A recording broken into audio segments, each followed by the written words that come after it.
시안의 경찰서에 한 통의 전화가 왔습니다. 임대아파트 2층에서 악취가 나고 있어 도저히 생활할 수 없다고 했습니다.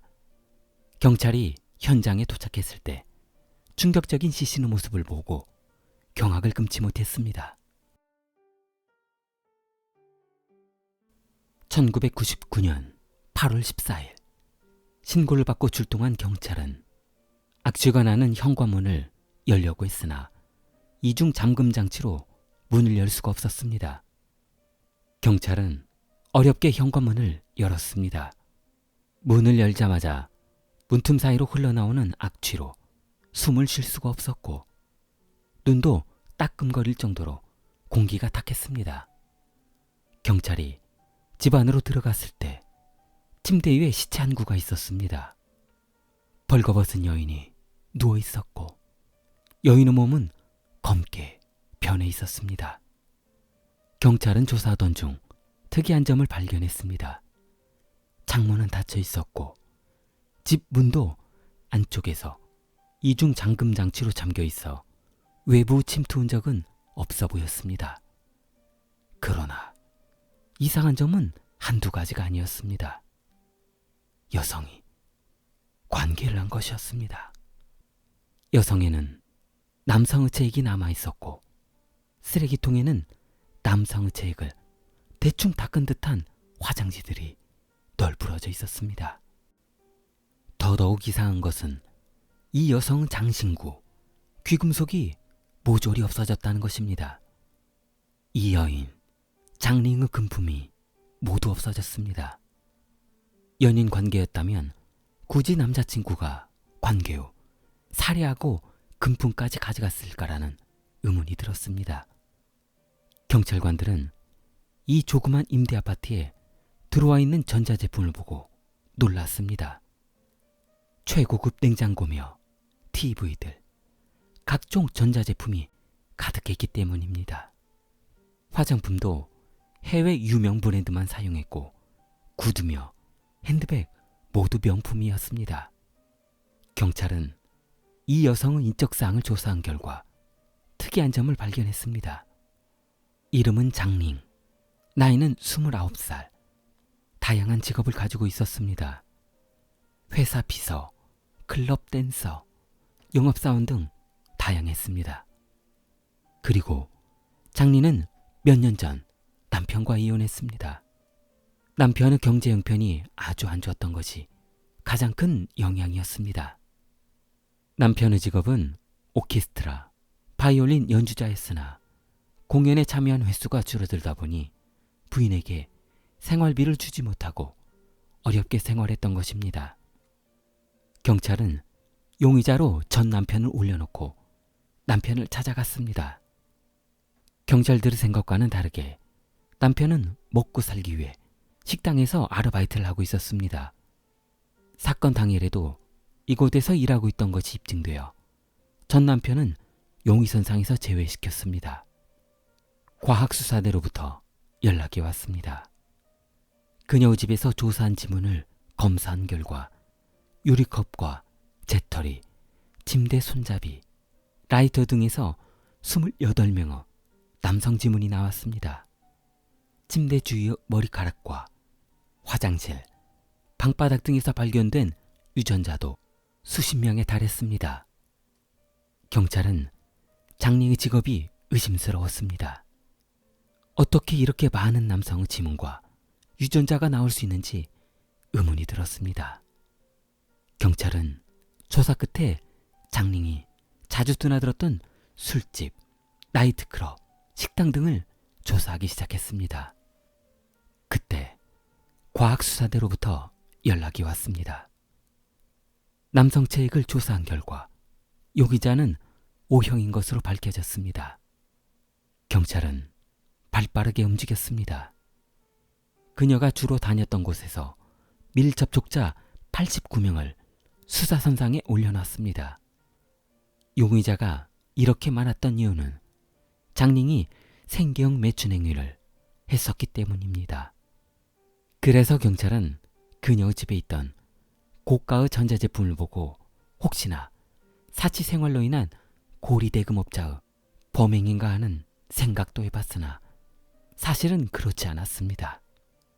경찰은 용의자 89명 중 혈액형이 O형인 사람을 9명으로 좁혔습니다. 9명 모두 면담을 하고 현장 조사를 해봤으나 수사의 고충을 아는지 모르는지 9명 모두 그 시간대의 알리바이가 너무 확실했습니다. 그때 경찰은 그녀가 최근 일했던 룸사롱에서 같이 일했던 친구로부터 제보를 받았습니다. 장닝에게 물주가 있었다는 것이었습니다. 물주는 대기업 CEO였고 장닝에게 명품 핸드백이며 전자제품 등 모든 물건을 다 사주었다고 했습니다.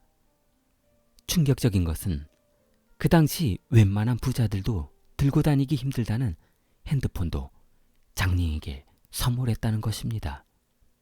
호출기도 핸드폰도 모두 물주 CEO가 사준 것이라고 했습니다. 그러나 어느 순간 두 사람 사이에 금이 가기 시작했다고 합니다. CEO는 장닝에게 남편과 이혼하고 본인을 위해서만 살아달라고 했습니다.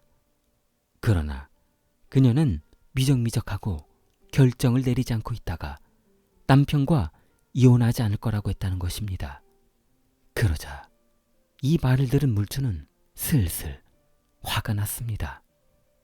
본인을 가지고 노는 것도 아니고 그렇다고 그녀를 버리기는 아깝고 그렇게 옥신각신하다가 두 사람은 크게 싸웠던 것입니다. 룸사롱 한쪽에서 지켜보고 있던 그녀의 친구 제보자는 장닝이 걱정되기 시작했다고 합니다. 그러나 경찰은 이상했습니다. 현장 어느 곳에서도 핸드폰과 호출기는 발견되지 않았기 때문입니다. 경찰은 곧바로 경찰서에 영장을 발부받아 핸드폰 위치를 추적해봤지만 핸드폰의 전원은 꺼져 있었습니다. 물주 CEO가 흔적을 없애려 핸드폰을 없앴을까요? 더 이상 사건의 조사를 미룰 수 없어 경찰은 강력한 용의자 물주 CEO를 찾아 나섰습니다. 물주 이름은 청전이었습니다. 경찰은 사건 당일 어디에서 무엇을 했는지 물었습니다. 청전은 그녀를 마지막으로 본 것이 1999년 8월 11일 저녁이었다고 했습니다. 그날 저녁 헤어지고 다음 날 8월 12일 오후 다시 전화를 해봤지만 전화를 받지 않아 뭐 바쁜 일이 있나 보다 하고 그냥 넘어갔다고 했습니다. 청전은 그 다음날 몇 통의 전화를 해도 전화를 받지 않아 화가 잔뜩 난 상태에서 마지막으로 전화를 해봤는데 웬 남성이 전화를 받더라는 것입니다. 화가 날 대로 난 청전은 도저히 참을 수가 없었습니다. 단물은 나한테 빨아먹고 재미는 젊은 놈이랑 본다며 장닝의 집으로 쫓아갔습니다. 그러나 아무리 현관문을 두들겨도 그녀 집에서는 인기척이 없었고 문틈 사이로 뭔가 역겨운 냄새가 새어나오고 있었습니다. 순간 오싹한 기분이 들어 허겁지겁 사무실로 돌아왔다고 했습니다. 그녀 사망과 본인은 무관하다며 살인을 극구 부인했습니다. 경찰은 그녀의 침실에 있는 쓰레기통에서 발견된 남성 체액과 물주 청전의 DNA를 대조하기로 했습니다. 그러나 검사 결과 충격적이게도 청전의 유전자가 일치하지 않았습니다. 경찰은 청전이 범인일 것이라는 확신을 가지고 구속하려고까지 했는데 이 모든 조사가 물거품이 되자 허망했습니다. 수사가 원점으로 돌아왔기 때문입니다. 경찰들도 다시 생각해보니 우스웠습니다. 그렇게 돈이 많은 CEO가 뭐가 아쉬워 그녀 귀중품 목걸이며 금반지, 핸드폰 등을 훔쳐갔겠냐며 웃고 말았습니다. 그때 경찰서에서 막내 형사가 혹시나 하는 마음에 그녀의 핸드폰으로 시간 날 때마다 전화를 걸어봤었는데 매번 전원이 꺼져 있던 핸드폰을 누군가 받았던 것입니다. 경찰관도 놀라고 전화를 받은 사람도 놀랐습니다.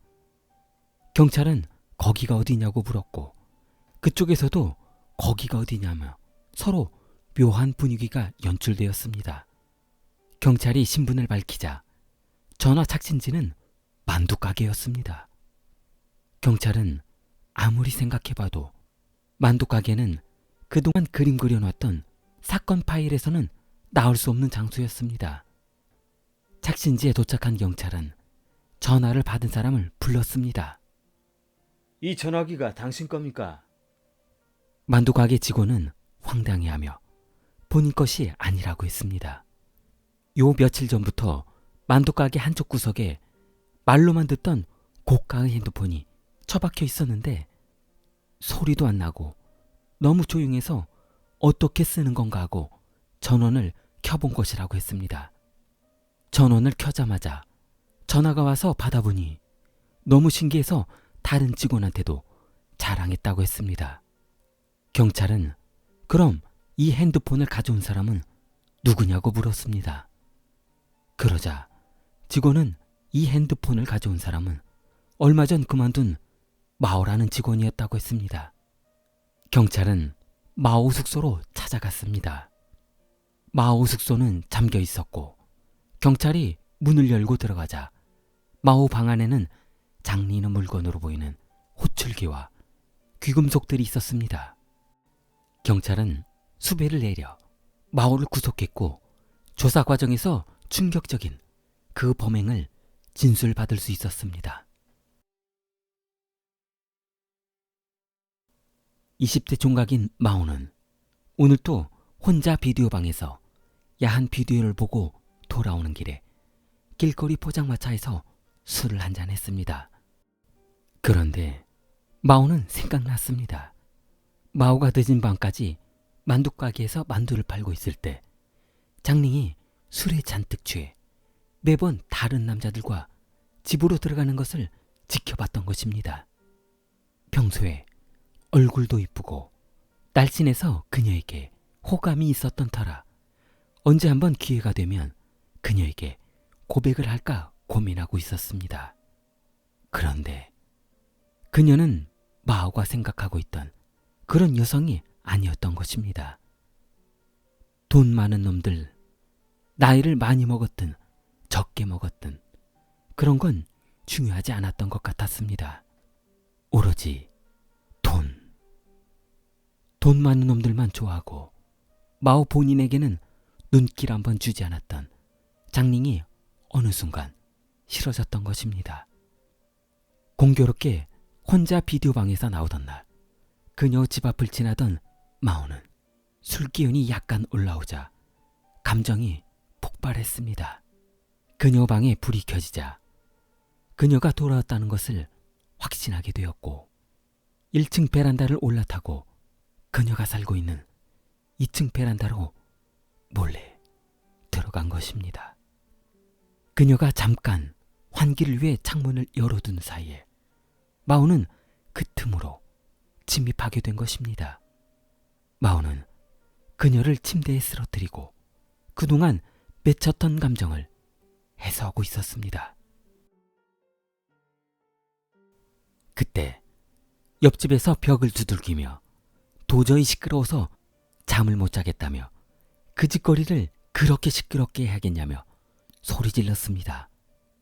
조용히 안 하면 경찰에 신고하겠다는 이웃 주민의 말에 더욱 크게 비명을 지르는 장린의 입을 막았던 마오는 한참 뒤 손을 떼어보니 그녀가 숨을 쉬고 있지 않았던 것입니다. 마오는 너무 놀라 도망 나오려는 순간 화장대 위에 올려져 있는 그녀의 귀금속이 눈에 들어왔고 핸드폰을 보는 순간 그동안 너무 갖고 싶었던 물건이라서 귀중품과 같이 도둑질해서 창문을 통해 도망쳤던 것입니다. 한순간 억제하지 못한 감정으로 평생을 감옥에서 살게 된 한 남자의 실화 사건이었습니다. 좋아요, 구독 부탁합니다. 킬리였습니다.